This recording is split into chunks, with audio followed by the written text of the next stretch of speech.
Hello my dear students, welcome to talking text books leaving no child behind. और हम लोग जो हैं अब हमने रिवीजन तो कर लिया है, राइट। बेसिकली आज जो है हम लोग क्वेश्चंस प्रैक्टिस करेंगे, और राइट। एंड जो आपका लिटिल बिट ऑफ रिमेनिंग है रिवीजन में भी, जो हमने हाउस होल्ड इलेक्ट्रिक सर्किट है वो हम नेक्स्ट लेक्चर में कवर अप करेंगे, राइट। सो आज हम लोग मेनली फोकस करेंगे क्वेश्चन पे। क्वेश्चन हैं डिफरेंट डिफरेंट तरीके के, जैसे कि मैंने जो है काफ़ी कुछ अच्छे क्वेश्चन आपके लिए चूज़ किए हैं। Basically like equivalent resistance calculate करना, पावर कैलकुलेट करना, राइट। ये सब चीज़ें जो है मैंने आपके लिए चूज़ करी, तो फिर इससे आपकी अच्छी प्रैक्टिस हो जाएगी एंड आपको पता चलेगा कि ओलंपियाड के लेवल पे किस तरीके के क्वेश्चन आते हैं, और right. So basically that's our motive कि हम आपको प्रिपेयर करें स्कूल एग्जामिनेशंस के लिए as well as olympiad level के लिए। तो यही जो है हम लोग का मेन मोटिव है। That's why we have done this beautiful thing for you all, right? Now if you want any DPP or study material, you can definitely access them from the Telegram channel, right? Basically all you need to do is to go on the Telegram app, write the code TTB010, join the class 10 जो है हमारा channel, all right, and then you can access all the DPPs and study material available over there, all right. So next thing is, you can see this is the beautiful team, and this is the awesome and the beautiful team which is working very very very hard for you all, so that you can become a smart student. Also you can crack all the examinations you are aiming for. Basically we are doing so much hard work for you all, right, and that is our aim, जो कि मैं आपको बता चुकी हूँ। Alright, अब देखो आपके लिए कुछ इंपॉर्टेंट चीज़ है जो मैं हर क्लास में आपको बताती हूँ। वो ये है कि भाई we have prepare, or you can say we have make some packages for you all, and to access those packages you have to go on this website www.talkingtextbooks.in. अगर आप इस वेबसाइट पे जाते हैं तो you will be getting two type of packages, ठीक है। एक पैकेज वो है जिसको हम बोलते हैं we can say the full package, और एक ऐसा पैकेज है जिसे हम बोलेंगे टेस्ट सीरीज। सो बेसिकली जो फुल पैकेज होता है उसमें आपको काफ़ी सारे फीचर्स मिलेंगे, एक तरीके से प्रॉपर गाइडेंस आपको जो है प्रोवाइड किया जाएगा, आपका प्रॉपर टेस्टिंग होगा, आपका प्रॉपर होमवर्क चेक किया जाएगा, राइट, एंड आपका पीरियोडिक टेस्ट पेपर्स होगा। सो बेसिकली उसके अंदर आपको स्टडी मटेरियल मिलेगा, राइट। आप उसके अंदर रिकॉर्डेड एंड लाइव क्लासेस देख सकते हैं, और राइट आप उसके अंदर होमवर्क सबमिट कर सकते हैं, और राइट, एंड आप उसके अंदर बाई वीकली क्विजेस अटेम्प्ट कर सकते हैं। इसका मतलब कि भाई वीक में 2 टाइम्स आपको टेस्ट करना होगा, right, basically. And last thing is आपको पीरियोडिक टेस्ट पेपर्स भी प्रोवाइडेड हैं। तो पीरियोडिक टेस्ट पेपर्स क्यों? Because they will be telling you कि भाई आपको यू कैन से कि भाई आपको फ्यूचर में, और यू कैन से कि भाई आपको जो एग्ज़ाम फाइट आउट करना है उस एग्ज़ाम का क्या पैटर्न आता है, और how to deal with such type of things, ठीक है। क्या लेवल होता है क्वेश्चंस का, ठीक है, कितने क्वेश्चंस आते हैं, आपको कितने टाइम में करने होते हैं, तो what can be the stress all level, और what can be the time management, ठीक है। तो आपको दोनों ही चीज़ें सीखनी होती है, आपको स्ट्रेस मैनेजमेंट भी सीखना होगा, आपको टाइम मैनेजमेंट भी सीखना होगा, अगर आप ओलंपियाड को क्रैक करना चाहते हैं बिना जो है अपना स्ट्रेस लेवल इंक्रीज करें। सो बेसिकली ये चीज़ें आपको पूरा गाइड करेंगी, and that's why this is the package, full package, alright. The second thing is the test series package. तो इसके अंदर हम लोग ने क्या किया है कि वी ऑलवेज टेल कि भाई जितने भी बच्चे हैं जो खुद को टेस्ट करना चाहते हैं, they can definitely go for the test series. उसमें क्या होगा, हर एक वीक में 2 टेस्ट होंगे, राइट, एंड उन 2 टेस्ट के अलावा भी जो आपका यू कैन से उन 2 टेस्ट के अलावा आपका भी जो पीरियोडिक टेस्ट पेपर होगा वो भी आपको अटेम्प्ट करना होगा, जो कि 2 वीक्स के बाद होता है, राइट। तो एवरी 2 वीक्स के बाद होता है वो। तो basically that is the thing you can say, and definitely अगर आपको कोई प्रॉब्लम होता है you can definitely go for the recorded and live classes, right. तो there are 3 things in the test series, तो आप कोई भी ज्वाइन कर सकते हैं according to your need, alright. Even अब now the beautiful thing and the next thing is that कि भाई आपको किस तरीके से डिस्काउंट मिल सकता है। You have to use a code that is CY Live. If you write this code, you will be getting 30% discount, alright, you will be getting 30% discount on any of the package you buy from talkingtextbooks.in. So basically this is a good thing, right. अब जो important चीज़ है वो ये कि भाई अगर आपको लगता है कि भाई ये पैकेज मतलब आपको लगता है कि किस तरीके से आपका हेल्प करते हैं, या फिर यू कैन से कि भाई इन पैकेज से क्या बेनिफिट होगा आपको, अगर आपको ये बातें जाननी है, आपको इस तरह का कोई क्वेरी है, यू कैन डेफिनेटली कॉल अस। और कॉल करने के लिए आपको नंबर क्या है, 919549041111, ऑलराइट। सो बेसिकली आप लोग इस नंबर पे कॉल कर सकते हैं, एंड जब आप कॉल करेंगे तो आपका जितना भी प्रॉब्लम है we will definitely resolve that, ठीक है। That was the thing I wanted to tell you everyone. अब देखो तुम, अब हम करते हैं ओलंपियाड लेवल के क्वेश्चंस, ठीक है। तो भाई चलो, ठीक है। अब देखो सबसे इम्पॉर्टेंट चीज़, वो इम्पॉर्टेंट चीज़ क्या कि भाई जो क्वेश्चंस यहाँ पे हैं आपने जो कुछ भी पढ़ा है सिर्फ उसी नॉलेज पे बेस्ड है। सारी इंपॉर्टेंट चीज़ें क्या है कि आप किस तरीके से अप्लाई करते हो। Now let's see this question, ठीक है। I will be giving you some time for that कि आप लोग क्या करो, खुद से ट्राई करो, खुद से देखो क्या आपका ऑप्शन आता है करेक्ट। ऑलराइट, ये जो है ओलंपियाड लेवल का क्वेश्चन है और ये जो क्वेश्चन है वो डेफिनेटली आपको बहुत ज़्यादा जो है आपके माइंड की वर्किंग करवाने वाला है। तो आप मुझे बताएंगे, कुछ बच्चे तो बहुत इजीली भी कर सकते हैं, जो समझ जाएंगे, जो थिंग है इसमें समझने लायक वो आप अगर समझ गए तो फिर इसका मतलब आप जल्दी से क्वेश्चन कर लेंगे। तो देखते हैं कितने बच्चे जो हैं इसको कर पाते हैं।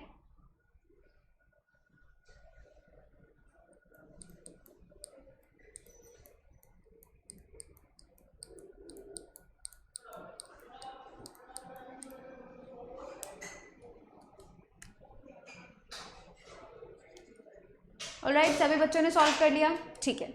अब जब तुम लोग के पास ऑलरेडी आंसर है, अब मैं आपको बताती हूँ, ठीक है, मैं आपको बताती हूँ कि किस तरीके से आप इस क्वेश्चन का आंसर पता कर सकते हैं, ठीक है। सबसे पहले हम स्टडी करेंगे क्वेश्चन को। Current flows through a conductor connected across a voltage source. अब उसके वोल्टेज सोर्स के साथ कनेक्ट किया है, ठीक है, एक कंडक्टर को, और उसके अंदर से करंट फ्लो हो रहा है, ठीक है। Now the resistance of the conductor is reduced to 1/4 to its initial value. तो अब यहाँ पे क्या बोला जा रहा है, यहाँ पे बोला जा रहा है दैट लेट्स से इनिशियल जो रेजिस्टेंस है, ठीक है, जो इनिशियल रेजिस्टेंस है, मान लो अगर वो R होता है, ठीक है, let's say it is R, तो अब जो नया रेजिस्टेंस है वो क्या होगा, R/4, उसका जो वैल्यू है उसको 4 टाइम्स डिक्रीज कर दिया, दैट मीन्स यू कैन से 1/4 कर दिया, राइट। तो हम लोग ऐसे बोल सकते हैं। तो जो हमारा यू कैन से फाइनल, चलो फाइनल तो नहीं लिखेंगे, फाइनल तो मोशन में होता है, तो हम लिख देंगे कि भाई न्यू, ठीक है। तो हम बोल देंगे यहाँ पे न्यू रेजिस्टेंस जो है, जो कंडीशन यहाँ पे बोली गई है वो है R' और वो कितना है R/4, यानी प्रीवियस वैल्यू का 1/4। ऑलराइट, तो basically it is previous value का 1/4 है। Alright, now the resistance of the conductor is reduced to 1/4 to its initial value. अब देखो, and connected across the same voltage source. अब यहाँ पे सेम वोल्टेज सोर्स बोला जा रहा है। सेम वोल्टेज सोर्स मतलब जो वोल्टेज सोर्स है लेट्स से V पोटेंशियल का है, ठीक है, उसमें V पोटेंशियल डिफरेंस है, तो नेक्स्ट वाला जो भी नया वाला रेजिस्टेंस है वो भी V पर ही कनेक्टेड होगा। तो आप बोलेंगे दैट कि इनिशियल वाला यू कैन से इनिशियल वोल्टेज सोर्स बोल देते हैं। अगर initial voltage source let's say V है, ठीक है, तो जब ये रेजिस्टेंस को कम किया गया तब क्या बोला गया है, सेम वोल्टेज सोर्स ले रहे हैं, तो फाइनल वाला जो वोल्टेज सोर्स है, न्यू वोल्टेज सोर्स है, वो भी सेम है, राइट। सो अगर हम न्यू वोल्टेज सोर्स बोल देते हैं वो भी क्या हो जाएगा, V का हो जाएगा, ठीक है, तो वो भी V है। अब देखो, the heating effect in the conductor will become, यहाँ पे हीटिंग इफेक्ट बोला जा रहा है, ऑलराइट। अब तुम लोग ये बात जानते हो कि जब कभी भी हम हीटिंग इफेक्ट की बात करते हैं, ठीक है, हमने यहाँ पे जो है हीटिंग इफेक्ट की बात हो रही है, जस्ट रिमेंबर हीट एनर्जी की बात नहीं हो रही है, और ये नहीं पूछा है कि भाई कितना हीटिंग हो रहा है, that is the heating effect, alright, कितना हो सकता है, और यू कैन से, और ये चीज़ आपको किससे मिलेगी, ये चीज़ आपको मिलेगी पावर से, ऑलराइट। ये जो हीटिंग इफेक्ट है वो हमेशा क्या होता है, कंडक्टर का वोल्टेज होता है, कंडक्टर का पावर होता है बेसिकली, राइट। तो हम लोग ऐसे लिखते हैं कि अगर हम हीटिंग इफेक्ट की बात करें तो heating effect is voltage of conductor, ठीक है, नॉट द वोल्टेज,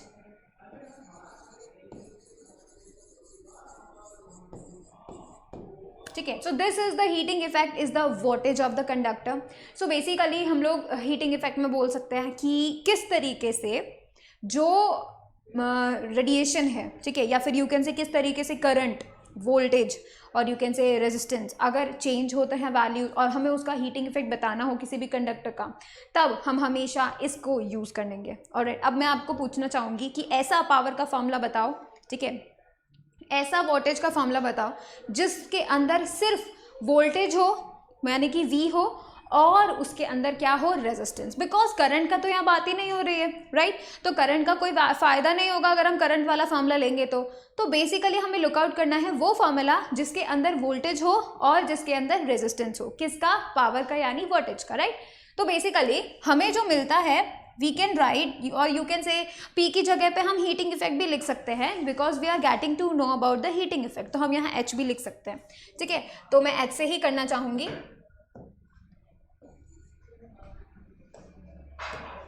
ऑलराइट, तो अब देखो ये जो H है, तो हमने बहुत सारे फॉर्मूले पढ़े थे, राइट। हमने पढ़ा था I²R, हमने पढ़ा था V²/R, ऑलराइट, और हमने VI भी पढ़ा था, राइट। अब तुम यहाँ देखो VI कोई फायदा नहीं, बिकॉज वहाँ पे करंट इंक्लूडेड है, राइट, तो VI वाला फॉर्मूला नहीं लेंगे।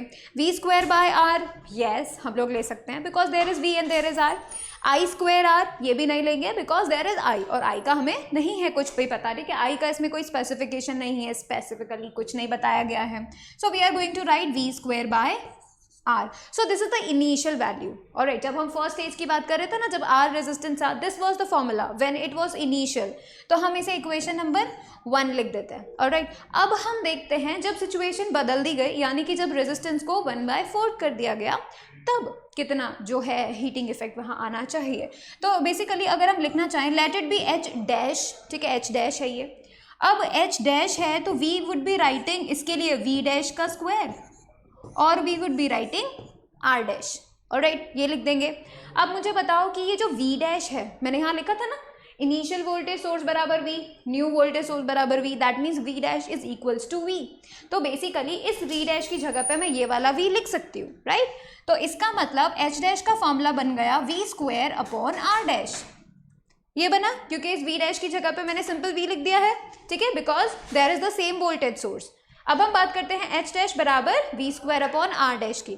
ये जो R' है, इसका वैल्यू मुझे कहाँ से लेना है, R/4, नॉट R², R/4, जो कि गिवन कंडीशन है। तो अब हम क्या करेंगे, H' के लिए लिख देते हैं, तो H' बराबर V²/R/4।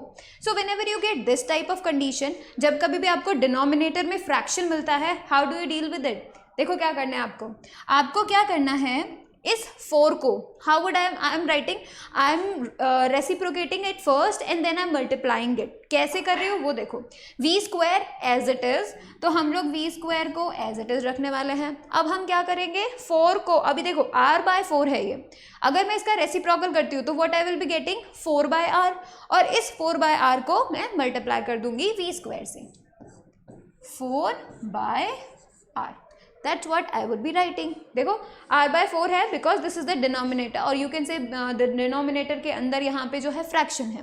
Whenever you get such type of fraction in the denominator, what you will be doing is you will be reciprocating it and then you will be multiplying with the numerator। तो V² numerator था, उसके साथ हमने जो है इसके reciprocal को, यानी डिनोमिनेटर के रेसिप्रोकल को मल्टीप्लाई कर दिया, ऑलराइट। अब मैं इसे मल्टीप्लाई अगर करूंगी तो I would be getting 4V² divided by R। देखो 4V² divided by R, so I would be getting 4V²/R। लेकिन हमारा जो पहले वाला वैल्यू था वो क्या था, V²/R। अगर मैं इक्वेशन 1 से कंपेयर करूं तो V²/R था, उसको हमने H लिखा था, राइट, V²/R को H लिखा था। तो अगर मैं इस V²R की जगह पे H लिख दूं तो कोई प्रॉब्लम तो नहीं है, राइट। तो उसके अंदर हम क्या लिखने वाले अब, तो H' बराबर 4R, और यू कैन से 4H, है ना, R नहीं होगा H होगा, ऑलराइट। तो यहाँ पे मैंने H लिख दिया। This is the thing I need to calculate. अब आप देख सकते हो वो 4 टाइम्स ऑफ इनिशियल वैल्यू आ रहा है, राइट। तो यहाँ पे देखो the heating effect in the conductor will become half, double, 4 times 1/4, so it is 4 times, alright। That's how we are going to solve such type of questions, alright। Basically आपको कुछ कुछ बातें ध्यान में रखनी है, आपको हर एक क्वेश्चन को बहुत अच्छे से समझना है, क्योंकि अगर आप बहुत ध्यान से क्वेश्चंस पढ़ोगे तो बेसिकली आपको हर एक पॉइंट का पता चलेगा। सेम वोल्टेज सोर्स है, रेजिस्टेंस चेंज कर रहे हैं, करंट का क्या चक्कर है। देखो स्टार्ट तो करंट से ही हुआ था, अब कोई भी करंट वाला फॉर्मूले से भी ट्राई कर सकता है और वहाँ पे जाके फिर वो कंफ्यूज हो जाएगा, बिकॉज पावर यहाँ पे पावर के अंदर जो करंट यूज हो रहा है बेसिकली उसकी बात तो हो ही नहीं रही, राइट। तो that's why you should use the appropriate formula whenever needed, alright. तो इसको तो आप फटाफट से नोट कर लो।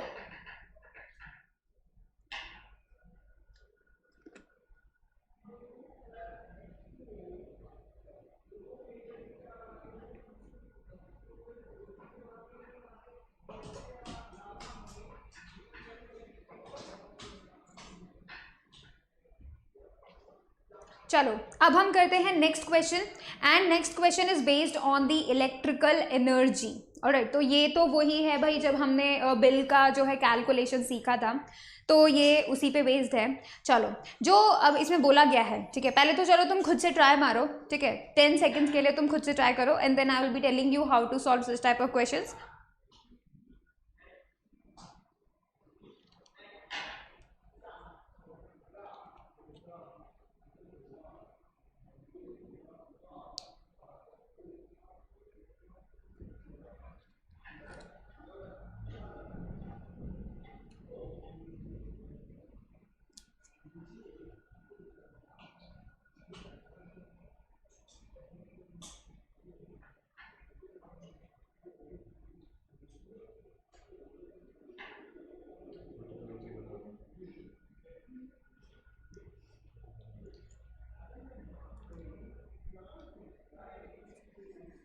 ऑलराइट, तो ये जो क्वेश्चन है जो आपको जो है सॉल्व करना है, हमें क्या करना है, बिल निकालना। बेसिकली हम लोग तो बिल निकालेंगे, ठीक है। अगर यहाँ पे हम कॉस्ट नहीं निकाल रहे तो मतलब हम एनर्जी निकाल रहे हैं, वरना हम बिल निकाल देते अगर यहाँ पे जो है कॉस्टिंग दी होती तो, ठीक है। तो देखो बात क्या हो रही है, an air conditioner is rated 260 volt, ठीक है। तो मतलब आपको क्या दिया हुआ है, पोटेंशियल डिफरेंस गिवन है 2.0 किलोवाट, यानी आपको पावर गिवन है, ठीक है। The air conditioner is switched on for 10 hours each day, time भी गिवन है पर डे का। Alright, what is the electrical energy consumed in 30 days, and that's what we have to calculate, right. तो देखो electrical energy का formula पता है, सबको पता है कि नहीं पता है? देखो मैं तुम बताती हूँ। देखो इलेक्ट्रिकल एनर्जी का फॉर्मूला जो होता है वो क्या होता है,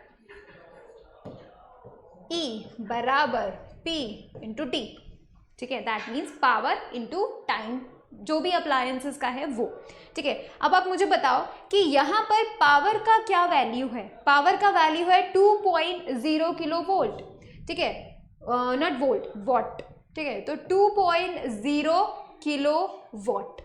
ऑलराइट, ये जो K है ये क्या शो करता है, 1000, ठीक है। तो what I would be writing 2 into 1000 what, क्योंकि हमको जो एनर्जी निकालनी है तो वो ठीक है, हम किलो वोल्ट को भी यूज़ कर सकते थे, किलो वॉट आवर में भी लिख सकते हैं, ठीक है। तो कोई प्रॉब्लम नहीं है, तुम डेफिनेटली जो है कर सकते हो। तो डेफिनेटली आप लिख सकते हो you can use the 2 kilo volt, ठीक है। ये तो नेसेसरी नहीं है। अब देखो हमें निकालना है, अब जो टाइम है एक दिन का वो कितना है, 10 आवर्स, ठीक है। तो मतलब जो टाइम है, सिंपल बात करते हैं, अगर एक दिन का टाइम 10 आवर्स है तो 30 दिन का कितना होगा, 30 इंटू 10, ऑलराइट, बेसिकली इतना होगा। तो हम लोग जो है टाइम देख लेते हैं कितने टाइम तक जो है उसको यूज़ किया जा रहा है, उस एयर कंडीशनर को यूज़ किया जा रहा है। तो टाइम 30 डेज़ का ही देख लेते हैं, तो कितना हो रहा है, 30 डेज मल्टीप्लाई बाय आवर्स, एक दिन में 10 hours, so we will be multiplying it by 30 and we get hours, ठीक है। तो हमें कितना मिल गया है, पूरे मंथ के अंदर 300 आवर्स जो है हमको ये एयर कंडीशनर को चलाना है, ठीक है, या फिर ये चल रहा है। ऑलराइट, अब हमारे पास टाइम है, अब हमारे पास पावर है। Alright, so basically we are going to write just the formula and we will be putting the values and we will be done with it. So 2 into 300 equals to 600 kilowatt hour, ठीक है। Kilowatt hour आ गया, this is के, ठीक है। अब देखो 600 kilowatt आ रहा है और वही हमारा आंसर है, सी वाला। Alright, so that's how you are going to calculate. बहुत इजी होता है, all you need to know is the formula. अगर आपको फॉर्मूला पता है तो बहुत ईजी, आप इजीली कैलकुलेट कर सकते हो, ठीक है। तो आप इसको फटाफट से नोट करो and then we will be doing the next question, and that is the series and parallel combination of the resistances.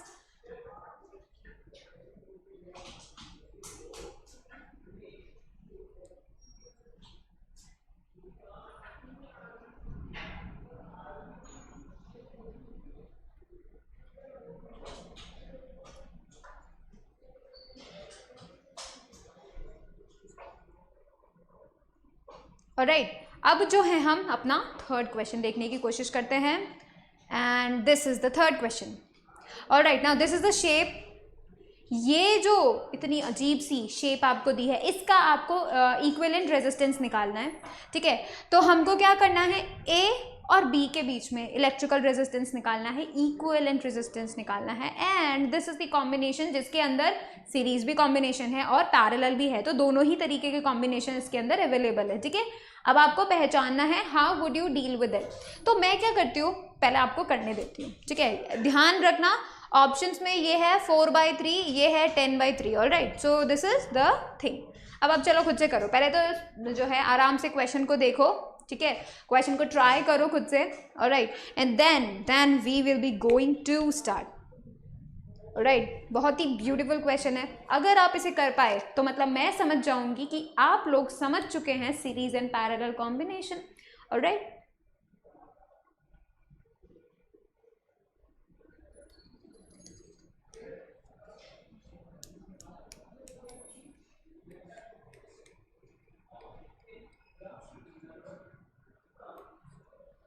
तो शुरू करें, ठीक है। हो सकता है हमारे 11 जो हैं उससे ज़्यादा टाइम हो गया हो, बट ठीक है। अब हम स्टार्ट करते हैं और मैं आपको बताती हूँ इस डायग्राम को, ठीक है, इस डायग्राम को आप बहुत इजीली कैसे सॉल्व कर सकते हैं। देखो, सबसे पहले what I will be doing is I will be making a diagram जो कि बहुत ईजी हो, मतलब इतना गंदा सा जो दिख रहा है, ठीक है, उसको हम थोड़ा सा ईजी लेवल पे लाते हैं। तो आई will be making a diagram, ठीक है। This is the point A, this is the point B,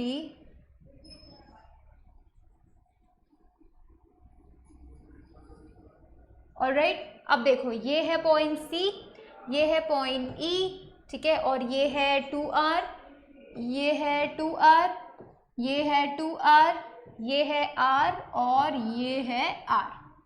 अब देखो क्या है, तुमको इजी लग रहा है, ठीक है, ये इजी लग रहा है, ये R है, ठीक है, ये R है, this is 2R, this is 2R and this is 2R। काफी हद तक ये इजी हो गया है ना, and this is the D point. So basically अब आपको पता चल रहा है कि भाई अब ये काफी हद तक जो है इजी हो गया है। अब मैं एक और चीज आपको बताती हूँ, जब करंट कहाँ से कहाँ जाएगा, C से लेके D। अब देखो यहाँ से करंट आ रहा है, ठीक है, इमेजिन A से करंट आ रहा है, करंट आएगा तो it will be like getting two path, ठीक है। अब वो उसको दो रास्ते मिल जाएंगे करंट को जाने के लिए, तो वो इस पाथ पे भी जा सकता है टूवर्ड्स डी, और वो इस पाथ पे भी जा सकता है टूवर्ड्स ई। जाएगा तो दोनों में ही, ठीक है, हाफ हाफ बट के या फिर किसी भी तरीके, हाफ हाफ ही बटेगा because 2R are the same resistances, तो करंट भी इन दोनों में हाफ हाफ हो जाएगा।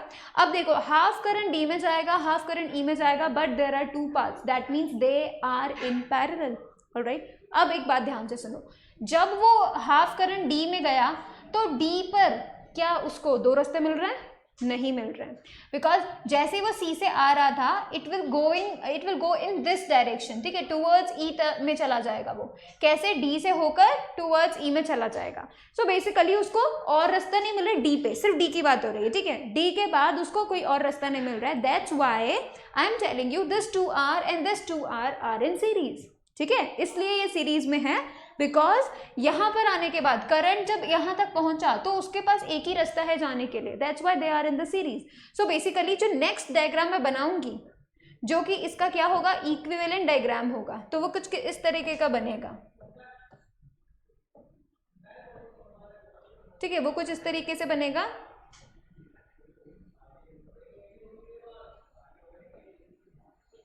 ऑलराइट, ये है ए point, this is R, all right,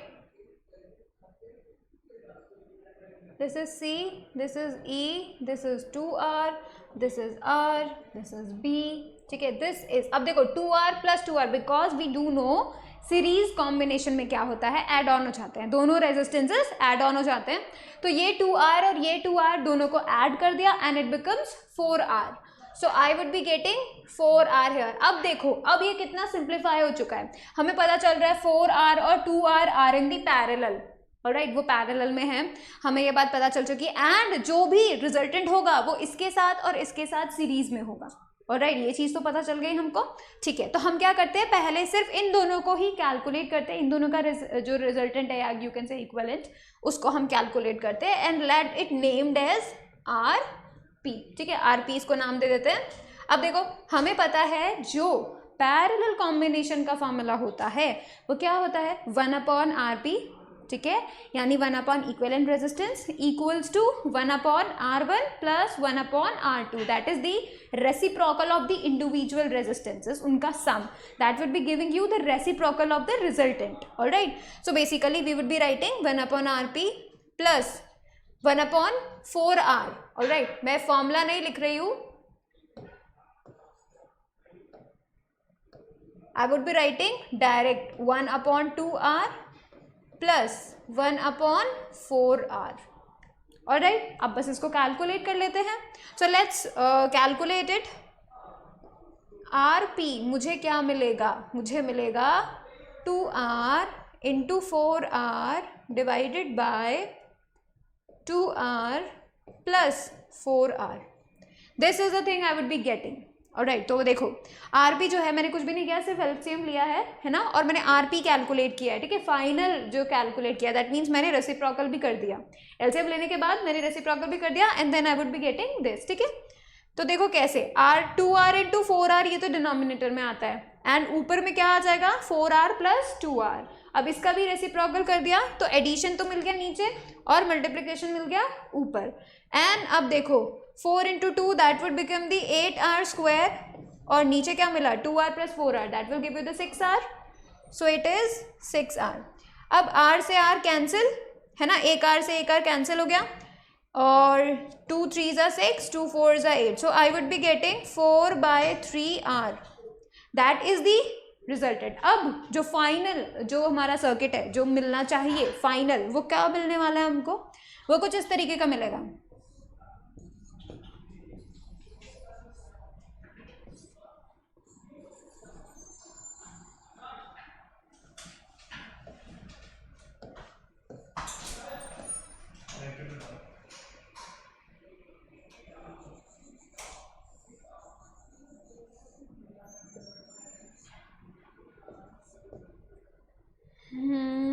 तो ये जो देखो ये है R, ये है R and this is 4/3R.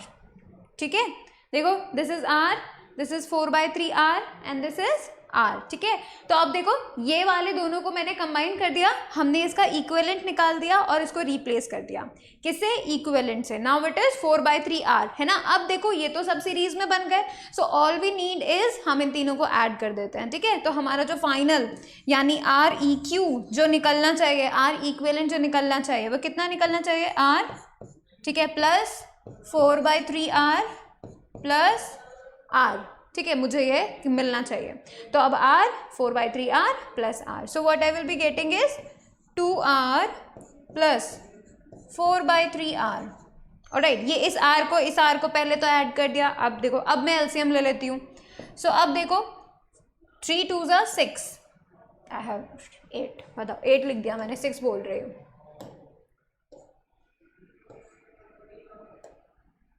ठीक है, तो देखो 3 2s are 6. So I would be getting 6R plus 4R divided by 3. LCM लेने के बाद ये आएगा है ना. अब देखो 6R plus 4R what I will be getting is 10R and then divided by 3. So this is the equivalent resistance we need to calculate. ठीक है, 10R/3. और कौन सा ऑप्शन करेक्ट है, B. Alright, so B is the correct option, 10R/3.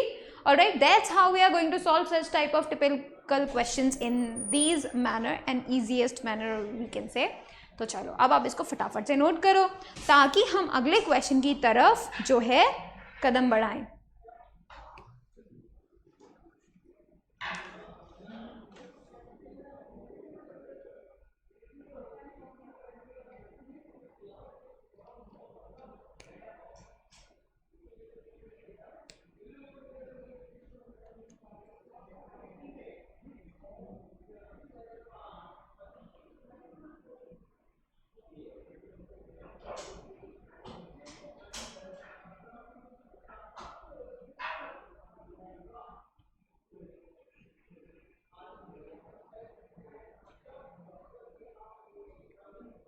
चलो तो अब जो है हम अपने अब जो है हम लोग क्वेश्चन नंबर 4 पे चलते हैं. ठीक है, this is the question number 4. अब हमको क्या करना है, क्वेश्चन सॉल्व करना है. तो ठीक है, तब तुम्हारी बारी, तो तुम पहले फटाफट से जो है 11 सेकेंड्स का टाइम ले लो शगुन के 11 सेकेंड्स, ठीक है 11 सेकेंड्स भी ले सकते हो, 11 को जो है हम लोग 11 भी बोल देते हैं।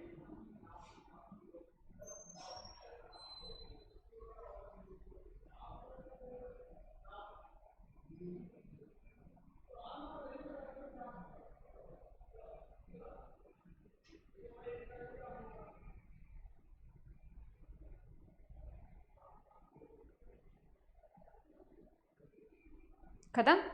तो अब हम जो है ट्राई करते हैं, क्या पूछा गया है देखो, how will be the reading in the ammeter A affected if another identical bulb Q is connected in parallel to P, the voltage in the mains is maintained at a constant value। ठीक है ठीक है ठीक है ठीक है ठीक है। तो हमें क्या बताना है, रीडिंग ऑफ द एमीटर। तो basically reading of the ammeter क्या होती है, करंट। तो इसका मतलब फाइनली हमको करंट कैलकुलेट करना है, राइट। तो देखो यहाँ पे तो मैं कंफ्यूज करने के लिए रीडिंग ऑफ द एमीटर बोल दिया और तुम बोलोगे ओ माय गॉड ये तो डिवाइसेस इंक्लूड कर दिए, कुछ भी फर्क नहीं पड़ रहा, ठीक है। डिवाइस क्या मेजर कर रहा है, बस उसी का वैल्यू कैलकुलेट करना है, ठीक है। अब देखो यहाँ पे पूछा गया है क्या फर्क पड़ेगा करंट पे जब Q नाम का ये जो यू कैन से बल्ब है ना, Q नाम का जो बल्ब है उसको कनेक्ट कर दिया जाए, वो भी पैरेलल, राइट। तो पहले हम वो कंडीशन के लिए कैलकुलेट करते हैं जब Q नहीं था, ठीक है। तो जब Q नहीं था,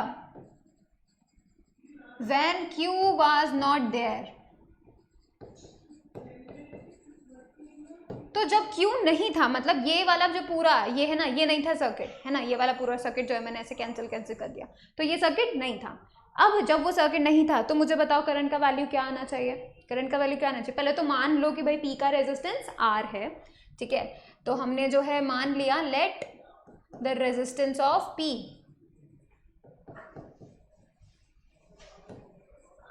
let the resistance of P is R, मान लिया, ठीक है। Let the resistance of P is R, मान लिया अपन ने। और हमको ये भी बताया ये जो मेंस का सोर्स है दैट इज कांस्टेंट, इसका मतलब जो पोटेंशियल डिफरेंस है वो कांस्टेंट है। तो पोटेंशियल डिफरेंस या फिर यू कैन से मेंस का जो वोल्टेज है, ठीक है, तो I would be writing potential difference is V, ठीक है, जो कि कांस्टेंट है, पहले ही बता देती हूँ मैं। अब आप करंट निकाल सकते हो ओम्स लॉ से, ठीक है। ओम्स लॉ लगाओ, V equals to IR, so we can write what, V equals to IR होता है बाय ओम्स लॉ, ठीक है, मैं लिख ही देती हूँ by Ohm's law, V equals to IR। यहाँ से करंट अगर मुझे कैलकुलेट करना है तो क्या करना पड़ेगा, R को डिनोमिनेटर में लेके चले जाते हैं, so V upon R equals to I, ठीक है, V upon R equals to I। अब ये हो गया है इक्वेशन नंबर 1, तुम्हें पहले की कंडीशन में करंट पता है। अब देखो जब हम सेकंड कंडीशन ले रहे हैं, मतलब अब हम क्या करें, Q को इंक्लूड कर रहे हैं सर्किट में। जैसे ही हमने सर्किट में इंक्लूड करा तो ये कुछ इस तरीके का बन गया, ठीक है। तो अब देखो Q को जैसे ही कनेक्ट किया वो भी पैरेलल, ठीक है, पैरेलल। अब Q के पैरेलल होता है तो उसका रेजिस्टेंस तो अलग हो जाता है, चेंज हो जाता है। तो पहले हम क्या करते हैं, जब Q को ऐड किया गया, अब क्योंकि ये भी बात ध्यान में रखनी है आपको, that another identical bulb Q, इसका मतलब रेजिस्टेंस वुड बी सेम, तो Q का वही रेजिस्टेंस होगा जो P का था, यानी कि R, ऑलराइट। तो हमें Q का रेजिस्टेंस पता है, ठीक है। अब क्योंकि ये लोग जो हैं पैरेलल में कनेक्टेड हैं तो इनका रिजल्टेंट जो है रेजिस्टेंस वो कुछ डिफरेंट होगा। अब जो है हम लोग कैलकुलेट करते हैं रिजल्टेंट रेजिस्टेंस, रिजल्टेंट रेजिस्टेंस जब Q है, ठीक है। तो यहां लिख देती हूं मैं जब Q है, ठीक है। अब देखो तो हम क्या करेंगे भाई, पैरेलल में कनेक्टेड है तो we would be writing 1 upon R लिख देते, सिर्फ R लिख देते, पर ये भी R ही है, तो we would be writing P RP, ठीक है, equals to 1 upon R plus 1 upon R, ठीक है। तो अब जो है मुझे मिलना चाहिए RP, क्या मिलना चाहिए, R बाय 2, ये मुझे मिलना चाहिए, ठीक है। क्यों, देखो 1 बाय R तो बन गया 2 बाय R, और इसका रेसिप्रोकल करेंगे तो मुझे मिल जाएगा R by 2। So this is the new resultant, मतलब अब ये रेजिस्टेंस इस सर्किट में होगा जब Q को हमने ऐड कर दिया, अब ये रेजिस्टेंस होगा। अब वापस से हम ओम्स लॉ लगाएंगे, ठीक है, वापस से ओम्स लॉ लगाएंगे और अब करंट की नई वैल्यू कैलकुलेट करेंगे। So again by Ohm's law ठीक है, वापस से जो है हम ओम्स लॉ लगाएंगे and that is V equals to I R. Alright, I को कैलकुलेट कर रहे हैं, V कांस्टेंट है, R की जगह R/2 रखना है हमको। ठीक है, so we would be writing, देखो देखो देखो RP रख देते हैं हम लोग। ठीक है, क्योंकि this is the you can से द रिजल्टेंट। तो चलो ठीक है, ओम्स लॉ हमने पूरे सर्किट के लिए लगाया है। अब वापस से हम करंट का नया वैल्यू I डैश कर देते, तो नया value would be I dash V divided by RP। RP का वैल्यू क्या हुआ, V divided by R/2। Again denominator में मुझे क्या मिल रहा है, एक फ्रैक्शन, तो मैं क्या करूंगी, रेसिप्रोकल करूंगी and then multiply it with the numerator. तो अब जो मुझे I डैश का वैल्यू मिलने वाला है वो मुझे क्या मिलेगा, मुझे मिलेगा V, ठीक है, इंटू 2/R, यानी कि 2V/R। अब इक्वेशन नंबर 1 को देखो, V/R को हमने I लिखा था। ठीक है, तो इसका मतलब क्या होगा, I dash equals to 2 times of I। So this is the final result we want to calculate. अब I डैश बराबर क्या है, 2I है। दैट मीन्स हमारा जो नया करंट है वो twice of the initial current है। तो देखो, reading will be reduce to 1/2, नहीं। Reading will not be affected, बिल्कुल नहीं, अफेक्ट तो हुई है। बेसिकली हमने पैरेलल में कोई रेजिस्टेंस कैलकुलेट कनेक्ट किया है। ठीक है, तो डेफिनेट सी बात है करंट को जो है अफेक्ट होना पड़ेगा। अगर सीरीज में करते तो करंट को कोई फर्क नहीं पड़ता। ठीक है, वैसे पड़ता। The reading will be doubled, ठीक है, तो डेफिनेटली हमको जो है डबल मिल गई है।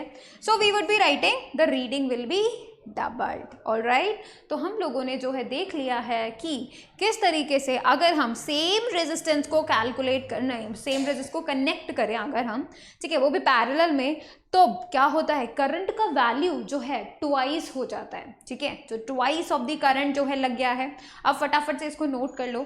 ठीक है,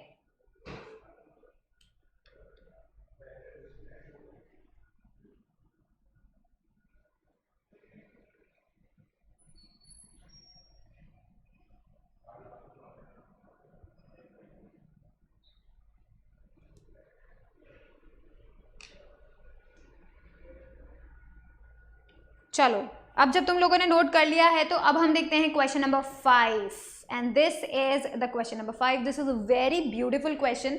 ऑलराइट, तो अब जो है तुमको क्या करना पड़ेगा, बहुत मेहनत करनी पड़ेगी। देखो, पहले तो 11 सेकेंड्स तुम्हें देने होंगे। ठीक है, तो चलो ठीक है, मैं तुम्हें दे देती हूँ। आप लोग फटाफट से जो है इसको देखो, सॉल्व करो। ठीक है, it can be hard for many students, काफ़ी बच्चों के लिए हार्ड साबित हो सकता है।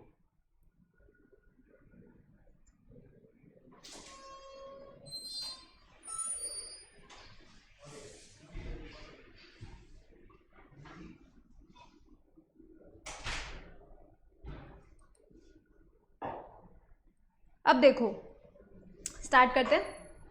ये बोला गया है a ring is made of a wire having a resistance 12 ओम। तो तुमको ये बात पता है कि इस पूरे रिंग का 12 ओम रेजिस्टेंस है। ठीक है, अब सुनो, the points P and Q as shown in the figure at which a current carrying conductor should be connected so that the resistance of the sub circuit between these points is equals to 8/3 ohm.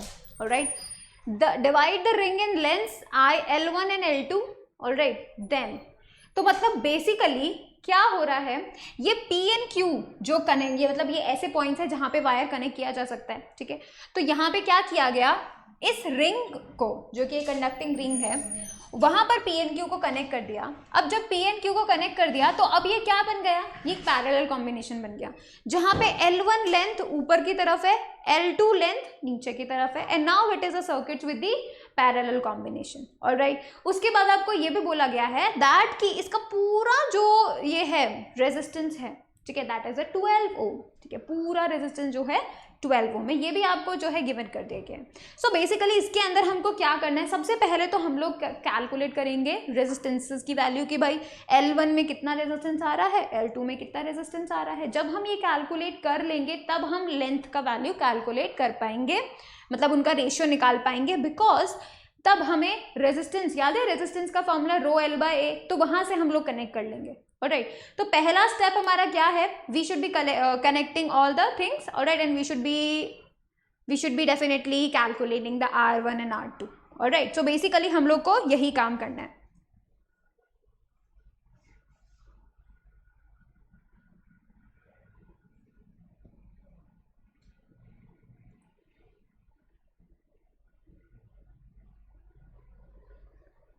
ठीक है, तो हम लोग क्या करते हैं, start करते हैं। अब पहला पॉइंट कि भाई जो रेजिस्टेंस है लेंथ का वो 12 ओम है, पहले लिख देते हैं। ठीक है, रेजिस्टेंस ऑफ वायर, ठीक है, तो it would be how much, 12 ओम। ठीक है, 12 ओम जो है हमने बता दिया। अब एक और चीज यहाँ बोली गई है, वो ये बोली गई है कि भाई जब पी एंड क्यू को कनेक्ट किया गया तब क्या हुआ, इसका जो टोटल यू कैन से टोटल रेजिस्टेंस है वो क्या बन गया, 8/3 ओम बन गया। ठीक है, तो इसका मतलब जब ये पूरा कॉइल है दो टुकड़ों में टूट गई और अब जो है ये दोनों पैरेलल में बन गए हैं, तो इसका मतलब वहां पर हमें क्या रेजिस्टेंस मिल रहा है, यानी पैरेलल कॉम्बिनेशन के बाद क्या मिल रहा है, 8/3 ओम। ठीक है, तो इसका मतलब आई कैन राइट, तो वी कैन से कि भाई आफ्टर पी एंड क्यू का कनेक्शन लिख ही देते हैं। अब देखो रेजिस्टेंस हो गया। अब यहाँ पे देखो क्योंकि जो पी क्यू है और जो सेकंड लेंथ 1 और लेंथ है, ठीक है, मान लो रेजिस्टेंस ऑफ L1, ठीक है, रेजिस्टेंस ऑफ L1 यानी इस पार्ट का रेजिस्टेंस हमने मान लिया है, लेट कर लिया है, ऑफ L1 इज R1। ठीक है, लेंथ का, लेंथ 2 का, ठीक है, सेकेंड लेंथ का जो रेजिस्टेंस है वो R2 मान लिया है। ठीक है, तो वो भी हमने जो है मान लिया है, resistance of L2 that is R2। अब हमको बात पता है भाई ये L1 L2 क्या है, पैरेलल में है, राइट। तो बेसिकली इनका जो इक्विवेलेंट रेजिस्टेंस निकलना चाहिए वो पैरेलल के फॉर्मूले से निकलना चाहिए। तो REQ जो हमें मिलना चाहिए वो क्या मिलना चाहिए, R1 R2 divided by R1 plus R2। Simply reciprocal हमने जो है पैरेलल कॉम्बिनेशन है ना उसका वहां से ही कैलकुलेट किया है। ठीक है, पैरेलल कॉम्बिनेशन का तुम फॉर्मूला लगाओ, 1/REQ बराबर 1/R1 plus 1/R2, you will be getting this. ठीक है, this is the short trick. अब देखो, अब हमको क्या क्या चीज पता है, ये REQ पता है। कैसे पता है, देखो हमको बोल दिया 8/3 ओम। ठीक है, तो ये जो 8/3 ओम है ये एक्चुअली में REQ का वैल्यू है। एंड सेकेंड चीज हमें एक और पता है, वो क्या, R1 प्लस R2 हमें पता है। ठीक है, तो बेसिकली जो गिवन है वो क्या है। अब R1 प्लस R2 मैंने क्यों बोला, क्योंकि उसे पता है कि पूरे वायर का जो रेजिस्टेंस है that is what, that is 12 ohm given किया है ना तुमको। तो मतलब R1 प्लस R2 दोनों का रेजिस्टेंस ऐड करेंगे, सो वी वुड, जब वो सीरीज में थे, ठीक है, तब की बात है। तो बेसिकली अगर हम तब कह सकते हैं that R1 plus R2 would be getting how much, 12 ओम। अब देखो इसमें REQ हमको कितना गिवन है, 8/3 ओम। ठीक है, अब हम फटाफट से इस फॉर्मूले में पुट कर देते हैं। सो अगर हम फॉर्मूले में पुट करेंगे तो हमें क्या मिलेगा, हमें मिलेगा 8/3 equals to R1 R2 divided by 12।